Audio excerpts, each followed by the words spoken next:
Hi, everyone.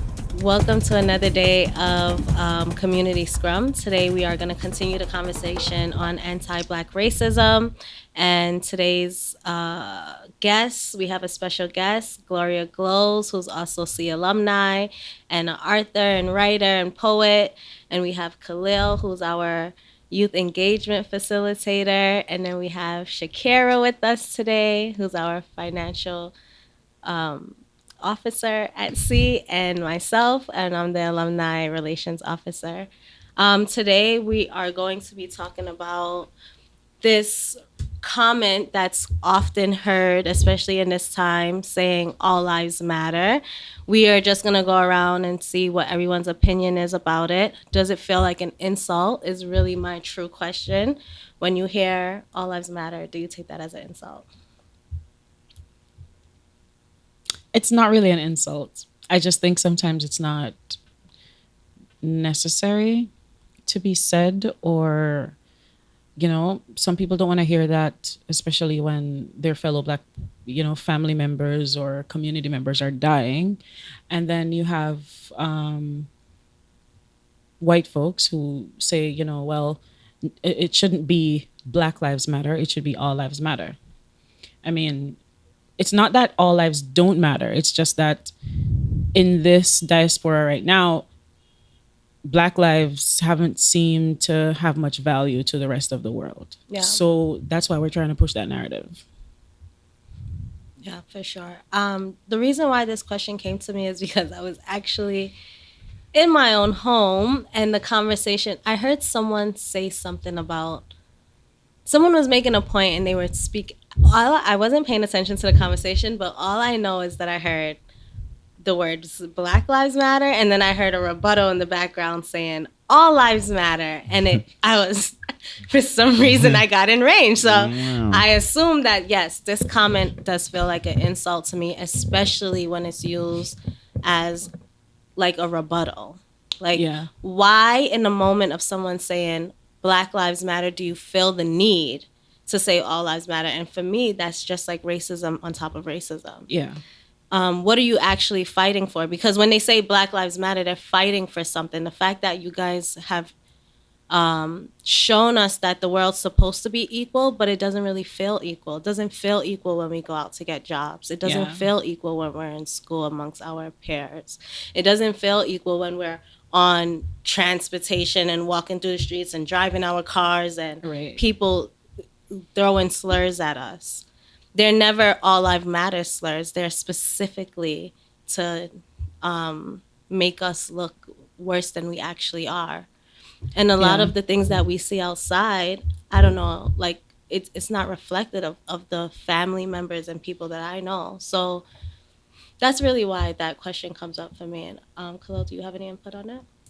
For me personally, I would say I don't feel insulted because I like to not take things personal. I feel when you take things personal, you kind of give people the power over you. I remember I was at work and a person came up and he's like, I don't know why they're protesting. I don't know why, they're breaking down stores and all the stealing stuff. And I felt like he was just not educated on the subject matter. So I feel like that's an opportunity to have a healthy dialogue and educate people and help them see why people say, Black Lives Matter. I like to use this analogy. Say, for example, you live in a neighborhood, in a community, and on your street, a house burns down. You don't go to that person and you don't go to people and say, what about my house if my house never burned down, right? If that person's house burnt down, that person needs help. They need support. They need counseling. They need resources. They probably need money. So what everybody in the community or the neighborhood should do is go help that house, right? You don't say, my house is important. What about my house? How come you guys are not helping me? But your house is perfectly fine. Yeah, your house is not on fire. Exactly. So I feel like it's just like looking at it from a selfish perspective when you say all lives matter. We totally get it. Yeah. Obviously, other lives, other races are important. We're not saying that. We're saying specifically Black Lives Matter in a sense when it comes to racism, when it comes to prejudice, when it comes to oppression, right? When it comes to injustice, police brutality. Like our people are getting killed. And they're not just getting killed, just getting killed, but just getting killed like animals. Sorry. They're getting killed like animals. Right. So we need to bring awareness and say, hey, let's find out a solution. Let's come together. Let's unite. Let's work on different strategies to create equality, because it's not equal. You know, just by the shade of your skin, we're not equal. If you're lighter or if you're white, we're not equal. So when do we come and have this discussion where let's put in structures in place to build a more inclusive environment, community, a system where we have all Black people, you know, feeling empowered, feeling like they have the same opportunities that our other counterparts have. True. Yeah, I was just speaking to someone recently too, and they said to me, you know, they were like, I'm so happy to see some of my friends and family starting their businesses. Like at one point, this really didn't feel like a choice of like something that was even an opportunity for me. And you could see that how much it hurts them to feel like now they have to play catch up. And Yeah, everybody. we're all playing catch up because we just never knew what what we had, what was allowed, you know, like what we were able to coin on. We never understood that because it was taken away from us so much. And I think that's what people are speaking about when they say Black Lives Matter. Like Yeah, Black it's people the need to same- realize that at this point too. Yeah, and but one of the most important parts of it is trying to let you know, the outside world understand what we mean. A lot of people think, oh, you're pushing separation and segregation when you're saying Black Lives Matter, but that's not the point. It's the same with the house analogy that you're saying. Some people, if you, as you were saying earlier, if someone's sick or has cancer, or someone loses a family member to cancer, you're not going to run in and say, well, what about my family who does not have cancer? Or what about the other diseases? Not about you right now. Right? It's not that all lives don't matter. It's the fact that the lives that are treated less, with less value and less importance, are the Black lives. And that's what we're talking about. I mean, it's what do you think about some people who are saying, well, the reason Black people are not ahead is Black people's fault. And, oh, it's your fault. Why don't you just do it? And, you know, sometimes it's really disheartening when you hear people talk like that, as if, okay, maybe you had a different upbringing, or maybe you'd had different opportunities. But what about the barriers for others who, you know, how many Black people who want to go to school, want to get a college, university education, they don't know how to do that. Or there's so many different barriers where they have to work precarious jobs, minimum wage. Sometimes they can't afford school.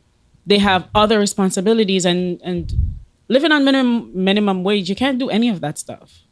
So a lot of times you have the outside community, well, it's your fault. Yeah. How come we made it and you didn't? And then they'll say like new youth has like these barriers don't exist for new youth. But what about new youth that have to take care of their parents and grandparents that these barriers were very true for? Exactly. So it's still a disadvantage. Even when you already know what steps you have to take and all the resources that you have, when you have sick parents because of systematic racism, when you have, no one's in a good position in your family and you're the first person to do it. So now because of systematic racism, they're all looking to you. That's another issue. It's like you're always in a rut. How do we get out of the rut? And I think that's why when we say Black Lives Matter, it needs to end there.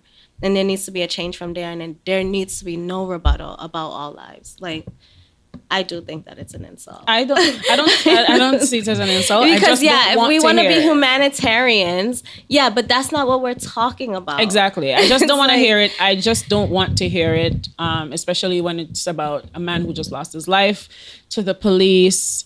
You know, it's injustice. We're talking about that in that moment. Like when we say Black Lives Matter, I really don't want to hear you coming and saying, oh no, all lives matter. Yeah, but I totally understand what Kyra is saying. Like, we do feel the pain. We do feel the struggle. We do feel the trials, the challenges. Like, we've been enslaved for over 400 years. Like, that's a really long time. That we're talking about generations and decades and ancestors that were slaves. And like, we have to catch up. You know what I'm saying? And I think we've came a long way. Like, we've made progress. I feel like, we look at it and we're like, oh, okay, we're not where we're at as a community or as a nation or as a race, but we've made progress and we have to be grateful for it, but not satisfied. We don't stay here. We continue to strive and do more and reach for more. And I feel like if we talk to each other and we educate each other and we empower each other, that's where we'll see true change. And that's what we're doing with the Black Lives Matter movement. We're saying, hey, there's inequality, but if you can, open up your eyes and see that, there's racism that's making Black people feel oppressed, then, we can put things in place in order to make us feel like we're worth and we are somebody, because we are. I don't want to be a writer just because the color of my skin or the texture of my hair. Like, you know what I'm saying? You know how many times I go into places. I went to a job one time and employer said, cut your hair. I was like, what? Are you kidding me? I'll never cut my hair. You know what I'm saying? And maybe if I was of the race and I had long hair also, you probably wouldn't tell that person to do that. You know what I'm saying? So I definitely agree. Like, I'm just not happy with what's going on. But, you don't remain there. I understand racism happens. Differently. It's there, but don't remain there. Say, what can I do now? What can I do different? What change can I make in my community? So, any comments, Gloria? The words "all lives matter," it didn't affect me, but also the intention, the intent when they said it, and that's what gets me riled up. When I hear all that, because the first time I ever heard that was in high school. I was taking the introduction to law, and they brought police brutality or Cardin. They try to talk about Cardin, and I'm seeing people just saying that, oh, let's start somewhere because the other lives matter too. I know what that. Like, yeah. And it hurts more when it comes from people of color. It hurts way more. Yeah, I was really upset. I had to repost too. It's like the people that are saying it's like, okay, so that brings me to my next question, and it's, do you think ignorance is the root cause of prejudice and injustice? Yeah, and difference in experiences, because you have some. That's why I'm saying privilege. It's not just a white thing, right? Anyone and everyone has some form of privilege. If you were able to get a post-secondary education, that is a form of privilege, because a lot of people are not able to get that, right? And you have some Black people out there who have had a life of privilege, Ivy League education, had parents who maybe made sacrifices and worked hard too, but like, and ensured that they had a path that was not as hard as, others, and we hope that all Black people have that, but it's just not the reality. But if you've had a different experience, don't act as if you know what the guy in the corner is going talking through. About exactly. Don't act like you know what the single mom is dealing with who's living in the projects, or like, don't come and with your Ivy League and even privilege for the shadeism that exists within our culture, especially the Caribbean culture. Do not speak on the privilege of you looking like a coolie or being light skinned or any of those things to make it like, is different. You still are. When you walk everybody. out of your door, you're a Black woman or a Black man, and people are going to treat you as such. And some of them now are jumping into the whole narrative of what a lot of white folks are coming with. Well, I don't see color. Can't we all we're all just human beings. First of all, if you look at me and tell me that you don't see my color, then you're disrespecting me. And that's an insult, because I am Black. So what do you see then? A transparent piece of paper? I mean, what you can't say, oh, I don't see color, but we are different colors. Yeah. So you have to see it. If you don't see it, then that I probably never understood what that term meant when I used to say it. But growing up, before I came to this country, that was something that I would say, because I had so many different friends. And it's like, when I heard that conversation of racism, because I've never experienced it, I would always say, like, I don't really see them for their color. Like, I see my friends for their culture, like what they do in their homes and how they behave. It was never, or what they were into. It was never like the shade of their skin. But that's only because of what you speak about. It's because I had the privilege of being around and Yeah. going to summer camps and doing these activities Right. with other races, and they were truly my friends, and they never Yeah. treated me away because we were children. But then I got older Yeah, I have. and I faced I've the had world, that. Yeah. and I realized that, okay, yeah, there's these small blockages because of the color of my skin. Yeah, and it doesn't matter how many white friends you have. I mean, I've had. Listen, I'm not saying that they're all bad. Like I know some really, really good people who are on the other side who are still advocating on our behalf as well. But when it doesn't matter how close you are as friends, the opportunities are still not the same. If both of you go to a store on different occasions, you're treated differently. One's not followed, the other is. If you go to try to get a job at some places, the color of your skin automatically sometimes determines whether or not you get that job. I've had that experience, right? So it doesn't matter how deeply you love each other. The fact is the system is just not set up equally.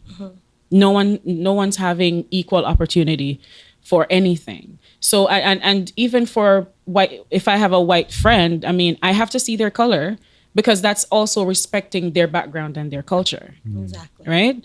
So, but it's not that you're judging. The problem is when you start judging people based on the color of their skin. Yeah. Oh, they see color. And I could say that because I had the privilege of growing up with my Chinese side.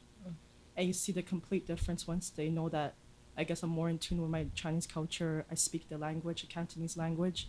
Completely different treatment. I've seen people who treat me like crap because they just see me as a black woman and completely change when I start speaking Cantonese. And The respect they see level. color. They see color. Yeah. You can't tell me ignorance. Yeah. You can't tell me. No. Yeah. Yeah. But I used to be like that. Like I grew up in a Catholic school. I grew up with like Filipinos, and I used to tell people like, "Yo, I don't see color. Like, you know, your color of your skin doesn't dictate if you're my friend or not." My best friend was Filipino, and my best friend was white, and I was black. So I told everybody I don't see color. But once you come to that realization, yes, you know, it's important to see that there's color because you're respecting people's backgrounds, their cultures, their experience, what they've been through. And we do get treated differently because, you know, for me, I felt like, you know, I'm a focused man. I work really hard, you know, and I realized, why am I not getting ahead in life? Like, there was so much challenges, trials, and barriers that were in place to kind of hold me back. But I didn't know, like, I'm young. I'm just like, yo, you work hard and you'll be successful. Yeah. Haven't you heard that? Yo, just work hard, you know, focus on your schoolwork and you'll be successful. And I realized, hey, that wasn't the case. Like, you Yeah. actually need someone to teach you how to navigate Yeah, system. navigate the system. Yeah. You know what I'm saying? Because it was built completely against you. So now we Exactly. have Yeah. our mentors that was above us that said, okay, yeah, I've made it this far, because even them, they still have a hard time at feeling successful because they only reach so far. And then that's who's teaching you too, if you think about it. Like, you have this person that's lived a full black life, only reached so far, and then they have to somehow navigate you through their hardship too, because that's a part of their lack of success. And it's just a constant cycle of when will we ever really reach there? And it just be like, A1, you go through it, you came through, it happened. Yeah. And I want to give an example. Like, I live in government housing, right? And, you know, I remember when I bought my car, and obviously my car is like, you know, later model than some of the workers there. And they went into question like, yo, how you get the car? He's young, he's 26, you know, he's driving a nice car. Like, what's his income? You know what I'm saying? And so they're asking for my income, right? They want to know how much I'm making. And I feel like that's a barrier in itself because they want to see how much money they can take from you, you know, based on your income. And I feel like that's a way to just keep you oppressed, keep you that's a barrier in itself. How are you supposed to yeah. elevate and, you know, transcend that border, like that barrier? Exactly. The system is literally set to keep you below a certain threshold Exactly. as black people. And, It is very one hard. thing I told myself, I remember I was getting pissed off because they keep asking me for my T4s, my pay stubs, and I was like, you know what? It's okay, it's cool. I'll let them know. Whatever. If I have to pay more rent, I have to pay more rent. But I told myself, I remember I looked at my building and I said, I promise you guys, I will buy a home. I'll buy a property and I'll move out of this government housing. I made that, you know, that declaration to myself. And yo, by next year, I promise you, like, I'm going to make that happen. And I'll show them that, yo, I'm not the one. You guys cannot oppress me. You cannot stop me. You can't put barriers in place just because I want to be successful. Like, you know, I was thinking like, yo, I'm young. You know, why don't you guys charge a certain rent so I can save up money and like, you know, move out and create a better quality of life? But no, they're just money hungry. They want to know how much you make so they can get more. And it's just like that. And they never want to invest into bettering or raising the quality of life of where you stay at. I've been at my place for like 14 years and they make small changes like band-aid fixes. They never want to they never actually renovate everything. You know what I'm saying? Just band-aid solutions. I'm just like, what? Really? Yeah, Anyway. I've seen that so many times, and there's, you know, a set of people who sometimes they move into housing and then they spend their entire lives there because they just never get the opportunity to leave. Yeah. And I've seen that it's not just black. I mean, once you know, people of color, minorities, right? There are these marginalized communities that, you know, they're just pushed all the low income families to one place. corner, right? Because the nicer neighborhoods, they're too expensive for the low income families to live in. And some, even when they're there, that's why they gentrify all these neighborhoods. Like once they start putting up condos, like, okay, this neighborhood is, you know, moving on up and you gotta leave. That's pretty much it. Even they don't directly tell you, but it's called, this is the covert racism, right? So what they do is they tell people, well, yeah, you can stay here. Nobody's actually telling you to leave, but then everything around you becomes expensive. So expensive to the point where you have to find a cheaper place. Your rent goes up, or they put Starbucks in the area. And all these other upscale things. Even your groceries now, you don't have Put like a Metro, like the Loblaws and all these high end grocery stores. So then people who mom and people pops who are aren't gone. working, like you have people who don't have a full-time job. Sometimes even when they do have full-time job, it's precarious work where it's minimum wage or maybe shift work, stuff like that. So people who are in these positions, they don't have an option to get out. So they gentrify the entire neighborhood. Like they slowly push. That's why you have these marginalized communities.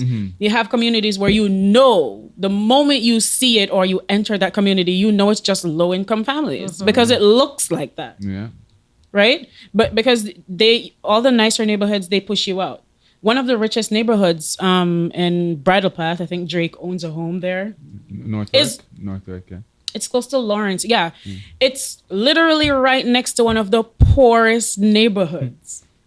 All the garbage that's collected from this rich upscale neighborhood is all dumped in the poor neighborhood. Yeah. That's right next door. And you literally sometimes how? It's a street apart. How is this possible? Yeah.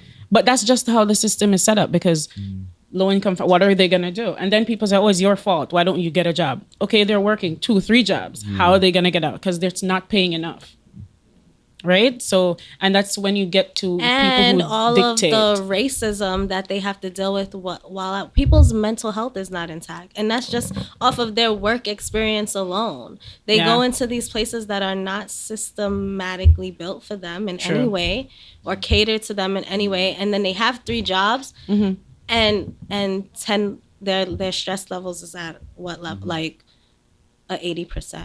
How could they function? Then they have to go take care of their kids. That there's no assistance there either. Nor does the system make it easy to have a system, even if you are an organized person. How do you take care of your children, pay rent in this country, and be a professional, like a good professional? And give back money. And give back. Yeah. And send to all your family that could never make it to where you got it because it wasn't an Yeah. opportunity It's for a them. mindset too, and you said it. A lot of people have these stressors, PTSD, and that's generational too. Even if they weren't the ones in slavery. You have a lot of people who are still dealing with Yeah. that mental Yeah. state of not feeling like they're good enough for anything or feeling like they're less than everybody else. And some people have the mindset where they can actually elevate themselves and say, okay, you know what, I am definitely going to get out of this. I made the decision when I moved to this country in 2009. I made the decision that, look, I'm not gonna work for minimum wage. Yeah, facts. I am not good. I'm not going to do that. I'm not going to get stuck in that cycle. And it's easy to get stuck in. Believe me, it is very easy for a lot of people to come to this country and just start working and making minimum wage and just stay But in that cycle what about forever. the young Black people that's born in this country and don't even think that they deserve minimum wage? Exactly. You tell them they're gonna get minimum wage and they're excited. And Yeah. it's like, Because they haven't trust me, you're had gonna any be doing more jobs. work than that. They've Yeah. never had a job. They think that they're less than. They don't think that there's any other level of money. They don't even understand payment and salaries and all of these things because it was never taught to them. The school system too is streaming Most them. single Black mothers are struggling so bad they don't even discuss finances with their children, so they have no idea what their parents are going through. It's But the schools should be helping with those. Even teaching money, teaching kids how to handle money, the importance of credit and all these things, like, just to set them up for later on. They're not doing these things, and they should be teaching these things in schools, high schools, college. You have to go to college, actually, or university. at this point. Yeah, but that's how the government take advantage of you. Yeah. If you're not educated in that area, you're gonna pay more taxes. You're gonna pay more interest rates, right? You're gonna, right? You're gonna lose. They're gonna take advantage of you. So they don't want you to be financially literate. You know what I'm saying? The people who was it Amazon or something, they paid like less than 1% in taxes. Like Corporations don't pay no taxes, while the small little guy on the street who's trying to make it is paying. This tax bracket is so big. That's just it, because corporations run countries, right? And then even that was the last time we were speaking to, like, just as a Black small business owner, we're not getting the same funding. No. We're not getting the same loans because we're already racially profiled at the door. They don't even want to have a conversation with us. They don't want to tell us what the advantages are of owning a corporation. But our other counterparts get to learn this at 16. And we take what? A whole entire 15 more years to finally figure it out. So how do we change that mindset? Because the now? only thing we understand is if you ain't figure it out by 30, you ain't going nowhere. So at 29, as Black like, youth, oh my God, we're my life like, is ending. oh my God, I'm 29. What am I going to do? What am I going to do? Okay, so what can we do to change the narrative? I mean, as I said, some people have the mindset where they can motivate themselves and say, look, I'm not going to do this. I made sure I got higher education. I made sure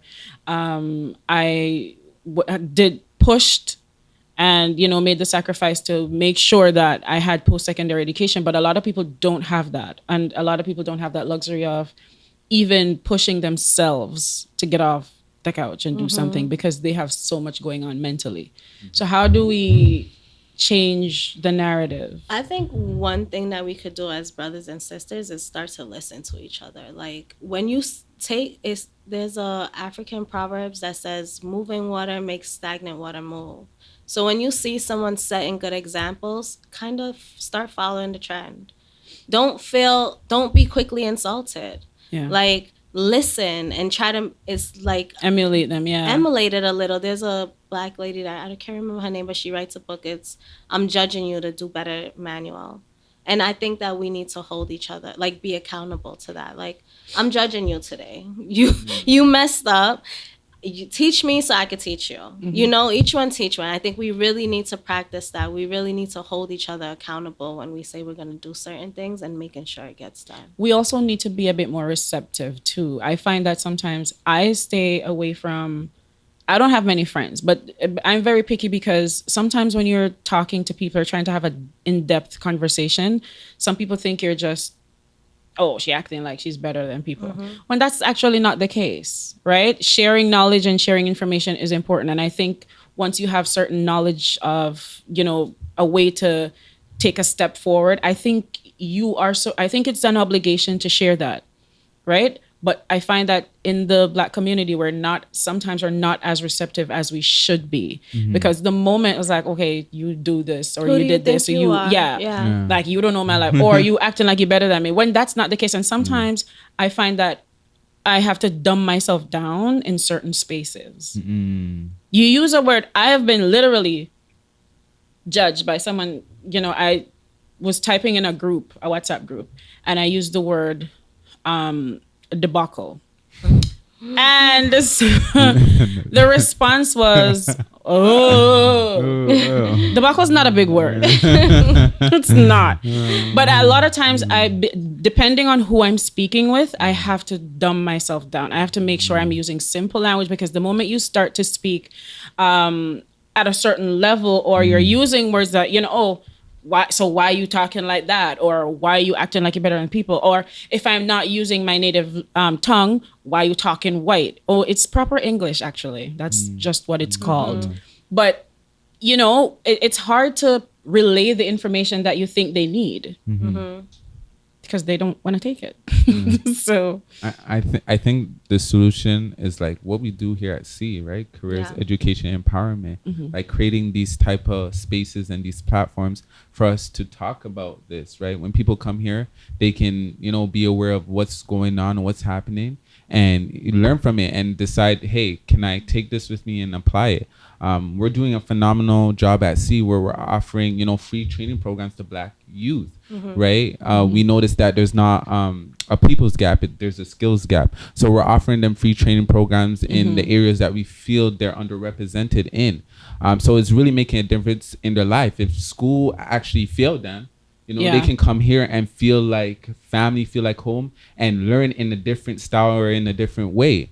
Right, a lot of them have the opportunity to go into the field. We're offering a digital technology program. They can get those skills and actually go into working, and not just working for minimum wage, but working for a good paying, company. And that's what we're doing. We're saying, hey, Bell, hey, Rogers, hey, Telus, we have Black youth that are skilled in training. Why don't you take them on board? Like, they're phenomenal. They're great. We trained them. We made sure that they're empowered to do the things that any other races can do. So I think CEE is doing a phenomenal job. We just need to take it to a next level and on a bigger scale.